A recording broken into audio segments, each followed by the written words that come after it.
Corinne Fisher is a writer, actor, and comedian who wants to be mayor of New York City. No joke. So why do you want to be mayor? Yeah, I want to be mayor because I'm an everyday New Yorker, and I was sitting in my apartment for the past, 20-something years, and I'm just sick of being lied to and betrayed by the people that we vote into office.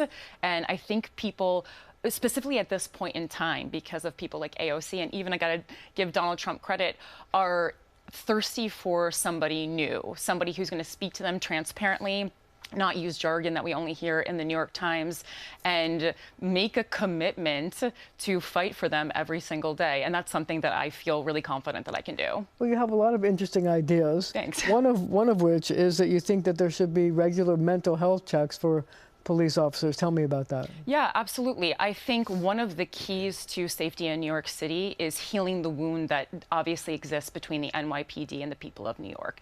You know, the left, we tried defund the police. That did not work. People said, no, I don't want to defund the police. We want the police here. So if the police are here, we need to make sure that they're taken care of. PAPA already exists where police can access mental health care, but it's just there if they need it. But the implication is that they're not mentally stable. Oh, no, I don't think that's, I don't think anyone in New York City is really mentally stable. I think it's a really hard city to live in, and we all need mental health support. And I love that you brought that up, because I think there is this stigma around it, right? So if it's mandated for everybody, then the stigma doesn't exist. I think especially men have a hard time saying, I need mental health support. And if it's just part of their everyday experience, just like a physical checkup, a mental health checkup, then it wouldn't be so weird. So you also want to raise money by having tourists pay a fee to come to New York. Tell me about that. Yes, saw that. Well, it's not necessarily that we have to do that, but I think a lot of times when people present new policy, especially people on the left, it seems like this pie in the sky idea. And we say to everything, well, how are we going to pay for that? Everyone is already struggling. So I think that my first step as mayor would be looking at doing an audit, seeing what are we spending money on, what is working, what is not working, and reallocating funds. That's step one. And then step two, I think, would be to make sure that we're not giving extra fees to New Yorkers. We're always hit with extra fees. We just got one in the congestion fee. We'll see if Donald Trump keeps that or not.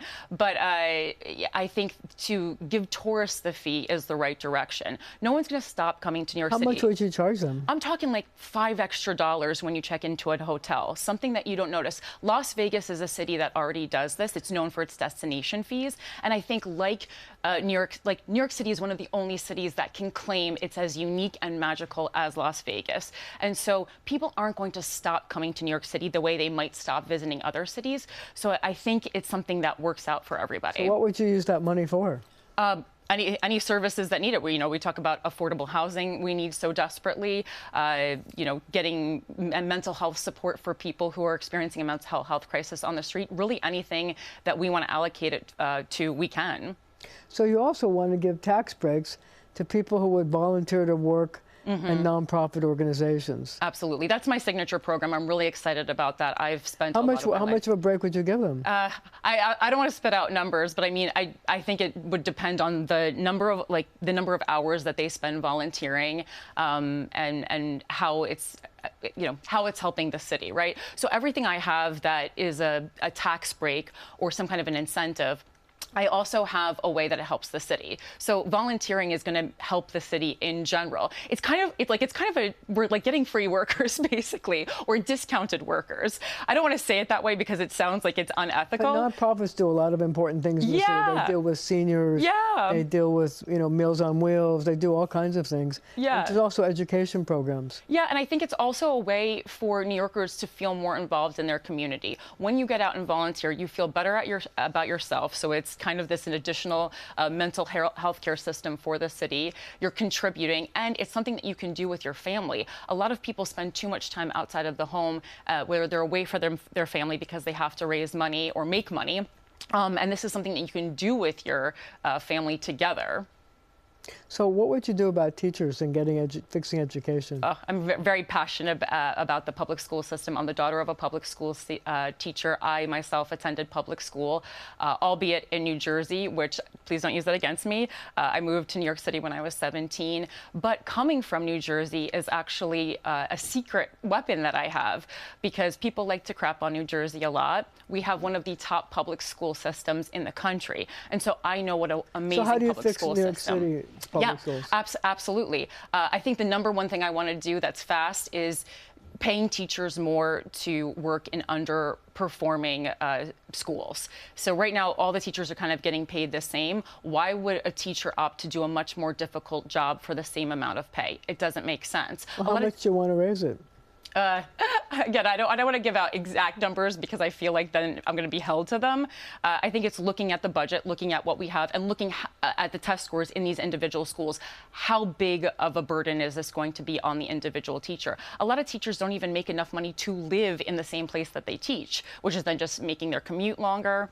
So, I mean, the starting salary for teachers can be, depending on what grade level, could be $100,000. I mean, it's not exactly a low salary. $100,000 certainly is not a low salary, but I think it's, a lot closer to like $60,000, $70,000 for most places that we're looking for a school teacher salary. I think that $100,000, they must have a lot of education under their belt, which we're just not seeing in the New York public schools.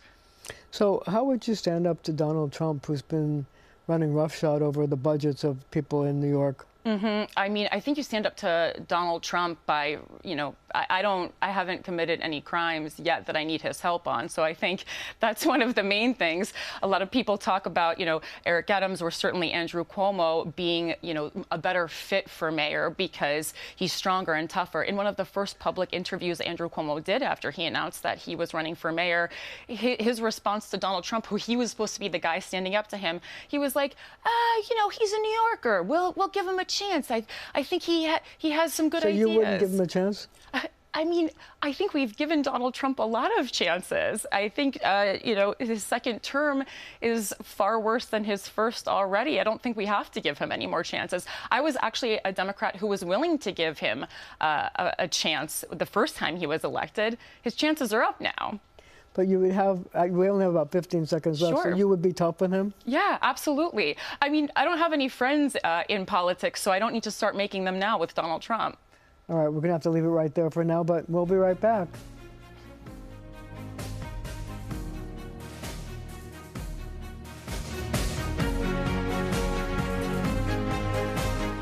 We are back with Corinne Fisher, and I still want to talk to you a little bit about education. Yeah. You've talked about the fact that you'd like to have kids in school take critical thinking classes. Why, and what will it accomplish? I think we see a lot of people kind of moving towards a cult mentality because they think that's the direction that they need to go into to get a change. I also think it has a lot to do with the way that we intake information, specifically news, right? People want us to be reading the Washington Post or the New York Times. It's just not happening. We saw in the last election, a lot of people are getting their information from Instagram. So rather than fighting against that, I want to show them how to take in news sources, the fact that you should be seeing something in at least 2 reputable sources before you believe it, maybe realizing that a blog is not necessarily, just because it's like written down doesn't mean that it is a fact. And I think there was a time when books perhaps were a higher caliber than they are now. But there's like a lot of self-help. So you want to get people the ability to make judgment about the information that's coming into them. Absolutely, yeah. And it doesn't have to be, the right is wrong, the left is right. I have a political news podcast called Without a Country, and on that, every week I read all the news stories from from Fox to Vox, I say, and really try to find the truth in the middle. And I think I've made it so that people don't have to go to Thanksgiving and try to attack their family members. They can actually engage in good conversation. So let's learn a little bit about you. Yeah. How would you describe yourself in three words? What 3 words would you use? Well, I would say integrity. That's what my dad said about me. that I found after he died. I'm not trying to make it like a sympathy thing, but I just thought it was really nice because he's like, I think, Corinne would like to describe herself as funny, but the word that really sticks out to me as her dad is integrity. So I would say, and someone with integrity, funny, and hard worker. So what exactly made you jump into the mayor's race? I mean, you do a podcast, you do comedy. Why the mayor's race? Yeah, well, I vowed on an Instagram story, and this is not, everyone's Cinderella version of how to get into politics, but I vowed on an Instagram story if Donald Trump got elected, I was going to run for public office. And I didn't want to be like all the Democrats who make these big things like, I'm moving to Canada if Trump gets elected. I said, I want to be a Democrat who stands by my word. So I looked at the positions available, and I thought that, historically... Why not go for the top? Yeah, honestly, yes. We don't have time. This is urgent. And women don't make big moves. Guys do stuff like this all the time. I want to make big moves, and I want young women to be like, I'm going to run for something. You know what? And if I get knocked down, whatever. At least I tried. So going from comedian to mayor, do you think there's anything you've said over the course of your comedy and your podcast that wouldn't fit in a campaign and could open you up to criticism? Yeah, absolutely. But if you asked me 10 years ago as a comedian, could I run for public office? I would say absolutely not. Again, Donald Trump, don't like the guy, don't think he's good for the country. He's changed the game a little bit in a way that opens it for outsiders. And also being a comedian, there was that whole phase where everyone was getting canceled for everything that they said. So everything bad I've said has already been aired, and I've already had to defend myself in the public eye. So I'm used to that. So how do you think that your career, as a writer, a comedian, an actor, help you when you have to stand on the public stage and be mayor? Well, first of all, I do think that political leaders need to have star power because we kind of have to be engaged with what these people are saying. A big role, especially for a mayor, is to be able to mobilize and engage with the people, where there's a lot of big fights that we have to take to Albany. And if people aren't interested in doing that because I'm boring or because they don't believe in me, it's not going to happen. So I have a track record of engaging truly millions of people to, want a better life for themselves. And then also just being a touring stand-up comedian, I've been to every major city in America. And so I have, it's a very salt of the earth profession. It's the least glamorous of the arts. So I'm constantly talking with people, and I know their real everyday needs in a way that I don't think people spending their time in City Hall necessarily do anymore. How, you say you like to engage in people. How are you going to engage young people and get them to show up to vote? Yeah, I think the number one underutilized method is social media. We live in a technologically advanced age, and I only see one other candidate really using social media to their advantage, and it has paid in dividends for him. He's the toast of the town now. Who are your political role models? I think my political role models, I would say first and foremost, it's people who get out and engage in municipal government in their own communities. That's people I admire because, again, there's just a lot of talk, a lot of people posting infographics online, a lot of people with tote bags, that talk about how great they are and how bad Republicans are. What are you actually doing? So why do you think that people drifted towards Trump in the last election? Because I think they felt lied to for a long time, and they felt like everything was too middle of the road. Democrats are they're unwilling to fire shots. And I think when you can't pay your rent and when you can't afford groceries, you're angry and you do want someone to blame and you do want shots fired, and Donald Trump fired those shots. So what's the best vacation you've ever taken? Oh, I don't know. I like that one. Romania. I went to Romania. My college graduation gift was I wanted to go to Romania because when I was a little girl, I found out that Transylvania was a real place, and I became obsessed with going to Transylvania. Did you go? I went, and it was amazing. So what's the best meal you've ever had? Oh, my gosh. The best meal I've ever had? Oh, that's so difficult. I really like a New Jersey diner omelet.